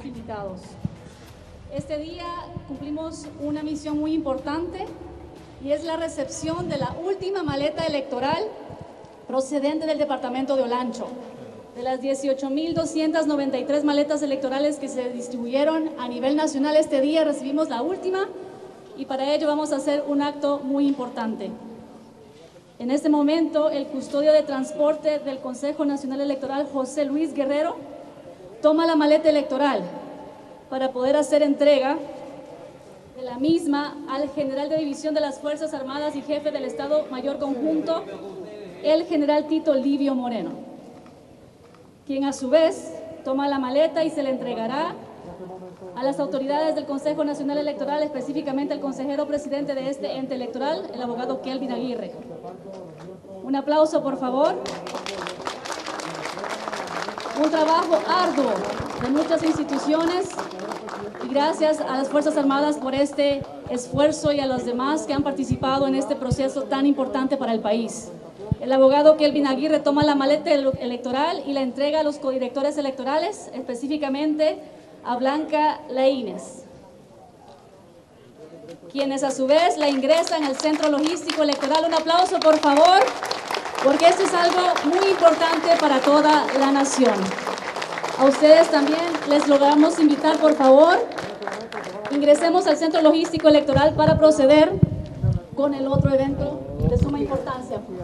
A nuestro pleno de consejeros, por favor, les rogamos puedan ingresar. Bueno, vamos aquí hacia el ingreso de la Junta Receptora de Votos, donde se hará el escrutinio especial. Estamos aquí a la espera que nos den el ingreso para poder llevar detalle a detalle en torno a este escrutinio especial que se llevará a cabo en el Centro Logístico del Consejo Nacional Electoral. Están pasando en este instante los consejeros y posteriormente ya será el ingreso de la prensa para poder llevar detalle minuto a minuto en torno a la inauguración de esta sala de escrutinio especial. Como repetimos, son al menos 2.500 juntas receptoras de votos que serán abiertas nuevamente y contada cada una de las marcas en el nivel electivo de diputados y también de alcaldías que han presentado impugnaciones, plazo que se venció el día de ayer a eso de las 11:59 de la noche. Bueno, vamos a ingresar de forma ordenada. Compañero, ordename, hombre. Continuamos aquí. Logístico, ya son 50 las personas de los partidos políticos para poder comenzar con el escrutinio especial. Dale las palabras al abogado Kelvin Aguirre sobre esa recepción de la última maleta electoral que se constituye un acto muy importante para toda la nación.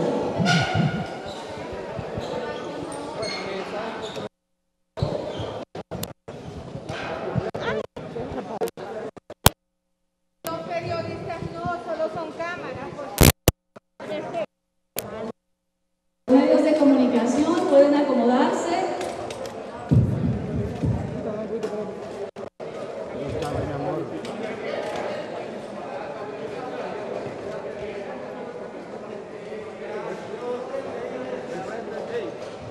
Bien, mantenemos un poco de silencio, por favor. Sobre la recepción de la última maleta electoral de las 18.200. Escuchar las palabras del consejero presidente del Consejo Nacional Electoral.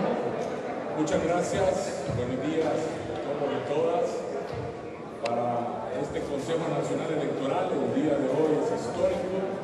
Nos sentimos muy honrados de estar acá con las Fuerzas Armadas de Honduras, que definitivamente queremos destacar ese éxito de este proceso de elecciones histórico, transparente, confiable, de los más participativos en los últimos 20 años.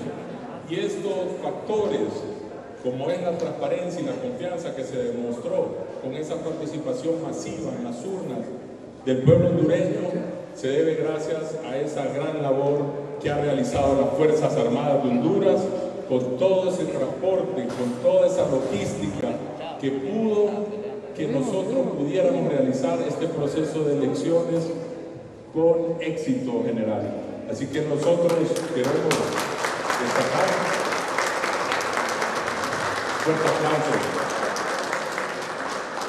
esa gran labor logística de transporte, de custodia, de todo el material electoral, y hemos recibido esta última maleta electoral donde ustedes han cuidado esa voluntad soberana del pueblo hondureño que es sagrada. Así que, general, misión cumplida y muchas gracias, y te voy a ceder la palabra a usted. Gracias, señor presidente. Buenos días a todo el pueblo hondureño y a todos los que estamos presentes en este centro logístico electoral. Primero, dar gracias a Dios porque nos ha permitido llevar a cabo todas estas tareas, todas estas misiones que Fuerzas Armadas tienen, y ha sido un gran trabajo en equipo hecho con el Consejo Nacional Electoral. Queremos destacar el profesionalismo, la entrega, el amor a Honduras de los 3 concejales y de todo su equipo de trabajo del CNE. Se ha demostrado una vez más que los hondureños somos capaces de hacer las cosas bien, de hacer las cosas en ley, transparentes y profesionales. Así que este es un gran ejemplo para Honduras. Confiemos en la institucionalidad, confiemos en que la gente que conforma el CNE está haciendo un trabajo transparente y en ley. Fuerzas Armadas estén en apoyo total a ustedes hasta la declaratoria de elecciones. Y vamos a estar presentes para resguardar siempre todas las actividades que el CNE está haciendo en los últimos actividades que tienen pendientes realizar, para que al final todo el pueblo hondureño esté tranquilo, todo el pueblo hondureño esté en paz y conforme con haber llevado a cabo un proceso electoral, como dijimos al inicio, ejemplar para los hondureños, ejemplar para la región y para el mundo. Creo que este ha sido un proceso cívico en que el pueblo hondureño ha mostrado al mundo su deseo de vivir en paz y tranquilidad y que las cosas se hagan en ley. Así que, señora y señor concejal, de parte de los miembros de las Fuerzas Armadas, de los comandantes, del señor jefe del Estado del Conjunto y de todos los soldados que conformamos esta institución, mujeres y hombres al servicio del país, queremos felicitarlos por este trabajo espectacular que ustedes han hecho.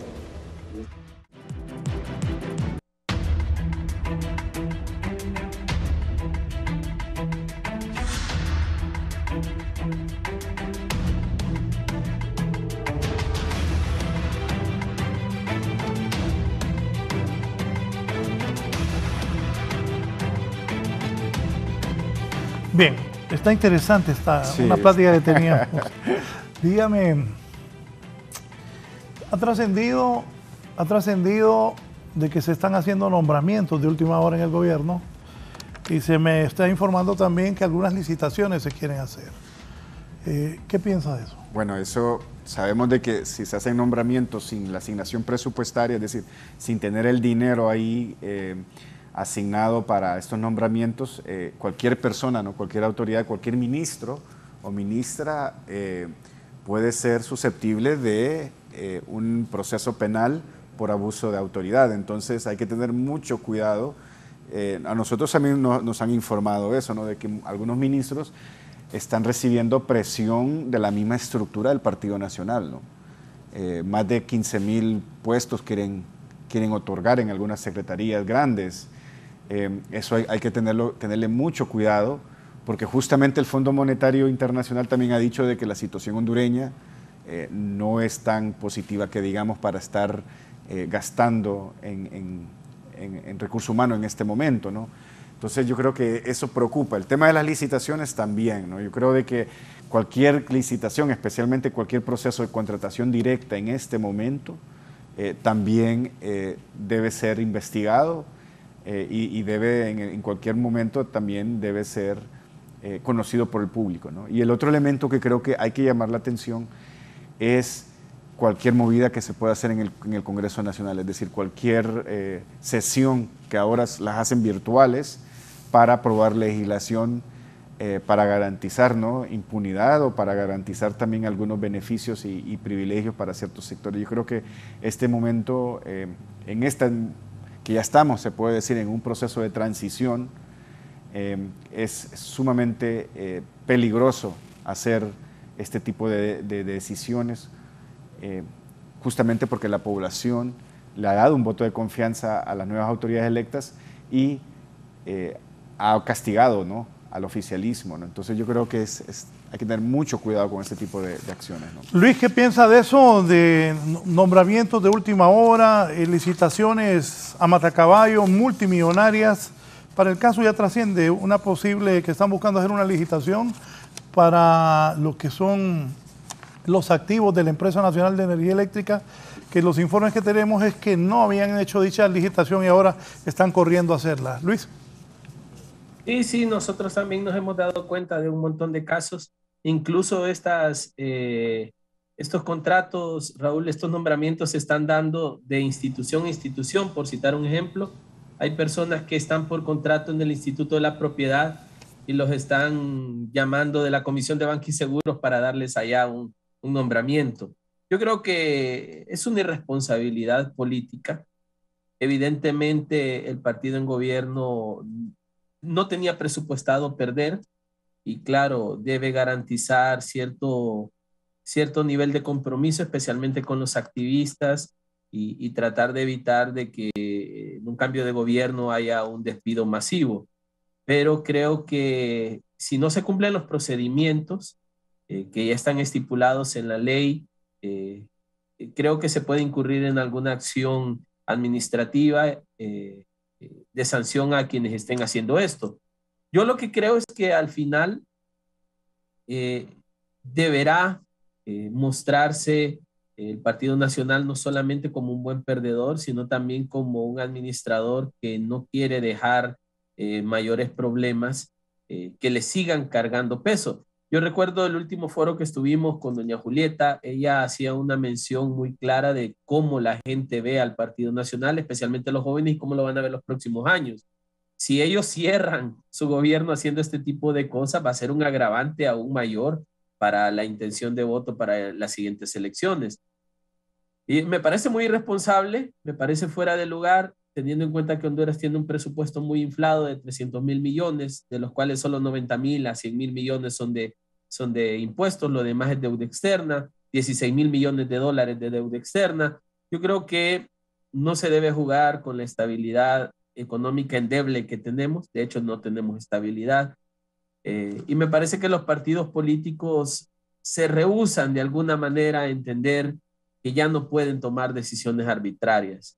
Y creo que es parte de lo que se mencionaba hace un rato en el programa, era cómo los partidos políticos empiezan a evolucionar, deben cambiar, deben modernizarse, deben entender la política desde otra perspectiva, más allá que del poder, sino de servicio social y ciudadano. Así que me parece muy irresponsable, Raúl, y creo que estas cosas no deberían estarse dando. Ahora tampoco sorprende, ¿no? Es algo que evidentemente pasa. Recordaremos cuando el bipartidismo entraba un liberal, salía un nacionalista y viceversa. Habían barridas en el gobierno. Y a diferencia de aquellas etapas, esta es la primera vez en que una gran cantidad de los funcionarios públicos tienen 12 años en su cargo. Ya han acumulado un pasivo laboral significativo y también eso repercutirá en el impacto económico del próximo gobierno. Si usted quiere despedir a toda esa gente, ¿de dónde va a financiar ese dinero? Así que me parece que hay que ser muy mesurados, me parece irresponsable estar haciendo ese tipo de nombramientos, pero tampoco sorpresivo.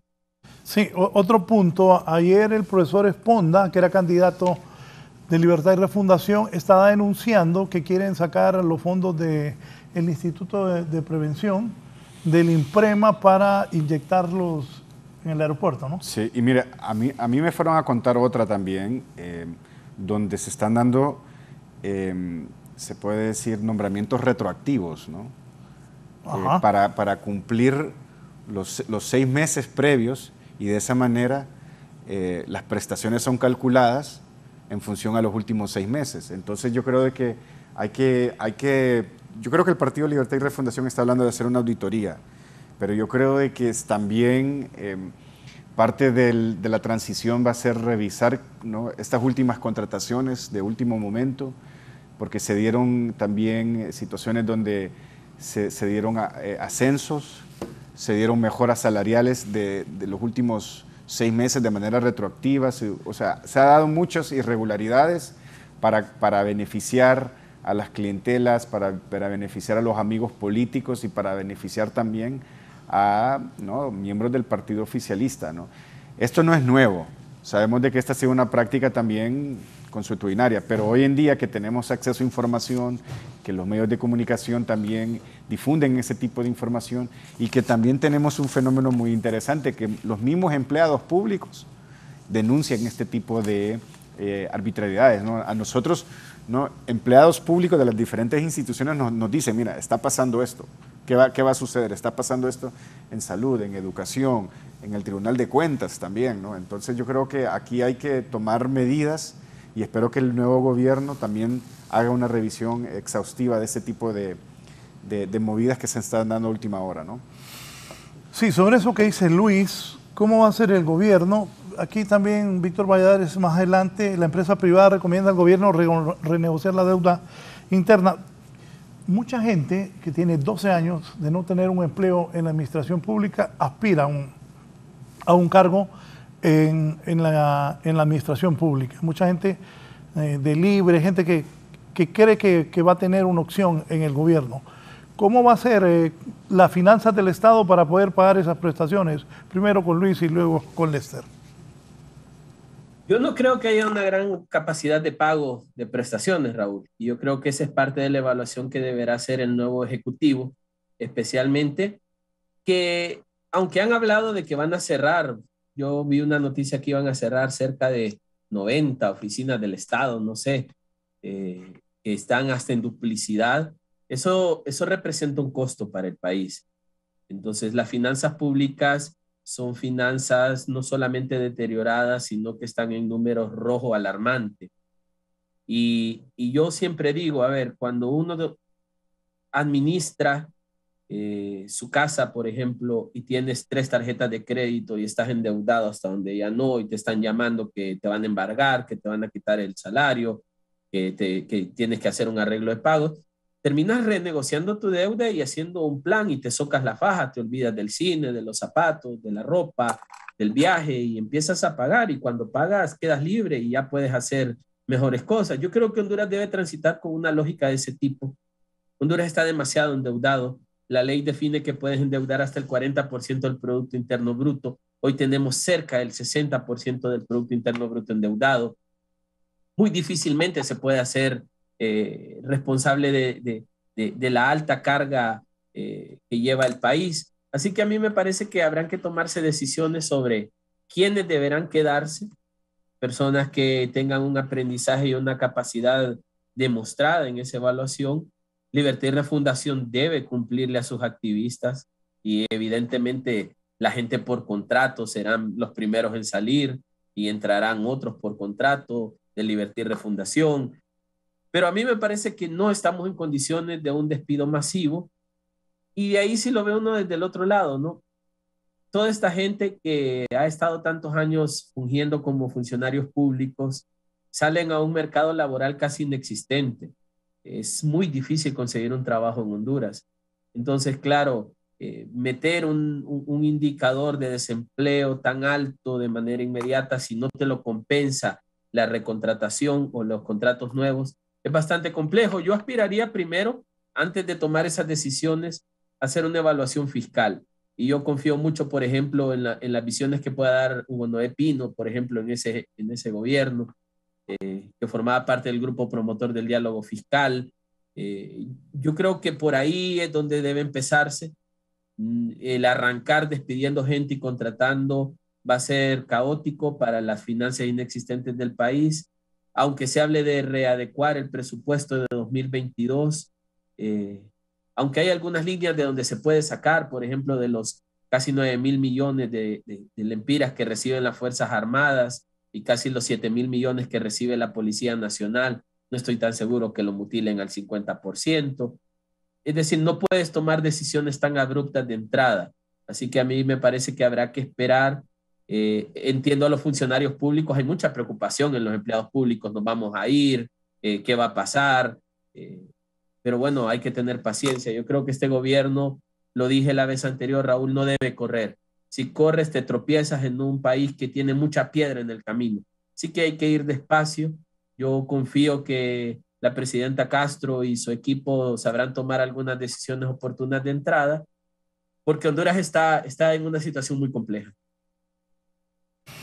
Muchas gracias, muy gentil, don Luis León, por haber participado esta mañana del Instituto Holandés para la Democracia. Gracias, Luis, muy gentil. Un placer, Raúl. Saludos, Lester. Chao. Gracias. Lester, ¿conclusiones?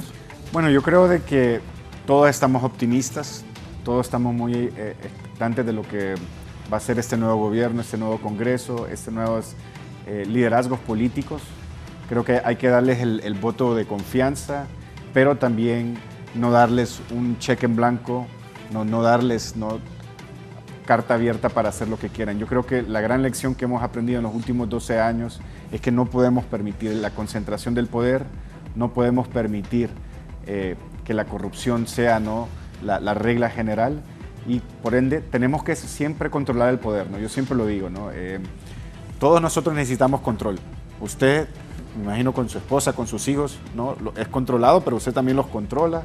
No, igual, lo que dijo ahí Luis, la gente se dispara con 3 tarjetas de crédito, o sea, todo el mundo necesitamos un control.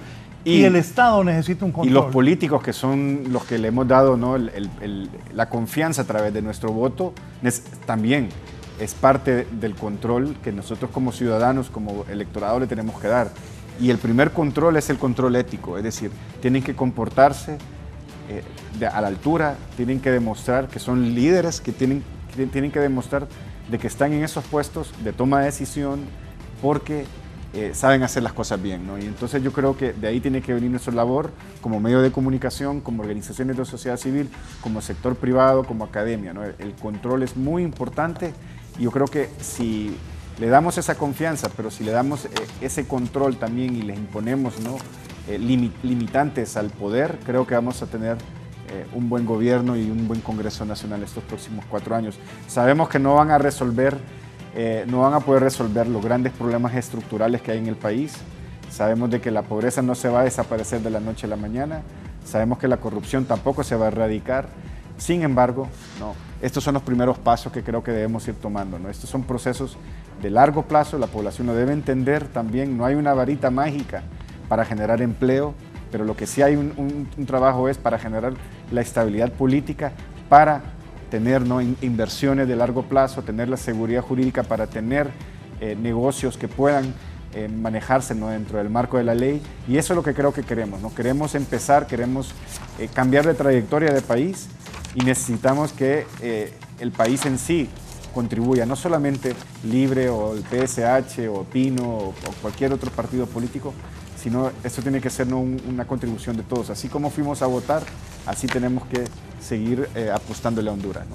Sí, muchas gracias, licenciado. A la orden, perdón, licenciado Valladares, perdón. Gracias. Quiero saludar a mis colegas de Radio América, la voz informativa del pueblo, y Radio América cumple 73 años.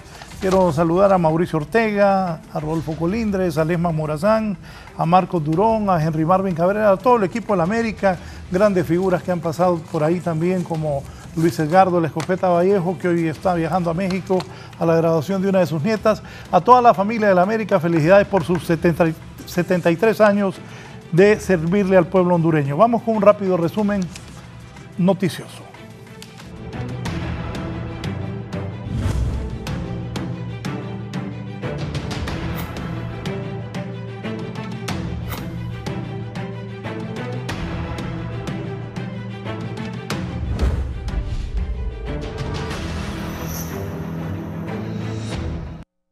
Bien, la empresa privada le está recomendando al nuevo gobierno renegociar la deuda interna. Buenos días a usted y a los televidentes de la entrevista, y es que los miembros de este Consejo Técnico del nuevo gobierno que asumirá a finales de enero en el país han hablado de renegociar la deuda pública del Estado. Estamos hablando de la deuda interna y externa. ¿Cuál es la opinión de la empresa privada? A continuación escuchamos al ingeniero Rafael Medina, él es director ejecutivo de la Cámara de Comercio e Industria de la capital. Sí, efectivamente, hemos visto en las noticias de que hay intenciones de reperfilar la deuda de Honduras a un plazo más largo, con tasas de interés más bajas, lo que liberaría el flujo de caja del Estado para poder afrontar sus obligaciones y dedicar mayores recursos a la inversión en infraestructura. Y reitero el tema de inversión en infraestructura de diverso tipo y que no sea utilizado para el gasto corriente. Creo que es una buena idea. Lo que se ha hecho es algo que harían un financista serio y responsable en una empresa, y el Estado hay que manejarlo como tal. Si bien tiene un sentido social, tenemos que continuar con una mejora en la estabilidad macroeconómica de nuestro país. Era lo manifestado por el ingeniero Rafael Medina respecto a este tema de la deuda del Estado, misma que de acuerdo a cifras oficiales ya supera los 16.000 millones de dólares. Yo regreso con usted al set principal de la entrevista. Buenos días. Se reporta accidente de tránsito en las cercanías del campo Parada Marte. Al menos hay 5 heridos. Voy en vivo con René Amaya. Lamentable. Recuerden, los accidentes de tránsito es la segunda causa de muerte de los hondureños. No entendemos. ¿Qué pasó, René? Adelante. Bien, buenos días, Raúl. Efectivamente, pues mire usted a través de estas imágenes cómo quedó esta unidad del transporte urbano y un camioncito que venía del lado de Mateo hacia el centro de la ciudad, y este bus de la ruta urbana que corre del Carrizal hacia la Universidad La Sosa. Pues usted puede ver las imágenes, venía exceso de velocidad, es lo que ha dicho el propietario del camioncito. El policía le dio pasada, dice don Oscar Maldonado, y al final el exceso de velocidad de esta unidad del transporte urbano pues se lo llevó de un solo hasta sacarlo de esta mediana. Aquí está don Oscar Maldonado, a ver si podemos platicar con él para que nos dé su propio relato, qué fue lo que ocurrió. Don Oscar, que estamos en vivo, disculpe, ¿cómo fueron los hechos? Cuénteme, don Oscar, ¿cómo ocurrieron los hechos? No, yo venía del Carrizal, hice el alto allí, y ya la gente de policía me dio el pase. Cuando ya había cruzado el bulevar, sentí el macanazo del bus que venía a exceso de velocidad por la acera. Sí. ¿Usted venía de dónde? Yo venía del Carrizal. ¿Y iba? A hacer un viaje al Pedregal. Ya, el policía, dice usted, le dio la pasada. Sí, ya, sí. ¿Y usted no salió golpeado ni nada? Como no, salí golpeado, pero... Ya. Sí. Ahí también, ¿usted venía solito? Yo venía solo, Sí. Venía. Las personas que salieron golpeadas, heridas... Eso no... Sí. ¿Venían en el bus? Venían en el bus, sí. Bueno, en este preciso momento, bueno, muchas gracias, don Oscar. El conductor de este camioncito, Raúl, y ve usted cómo quedó completamente destruido, al igual que esta unidad que está siendo ya levantada por una de las grúas que tiene la Policía Nacional a través de la Dirección de Viabilidad y Transporte, y que va a ser trasladado a uno de los planteles aquí en la ciudad capital. Completamente destruido a la unidad, al igual que este pequeño bus de trabajo, como decía don Oscar, que trasladaba a hacer sus labores. Esto es lo que ha ocurrido. Los 5 personas que resultaron heridas pues fueron trasladadas también al hospital escuela donde están siendo atendidos, Raúl. Buenos días.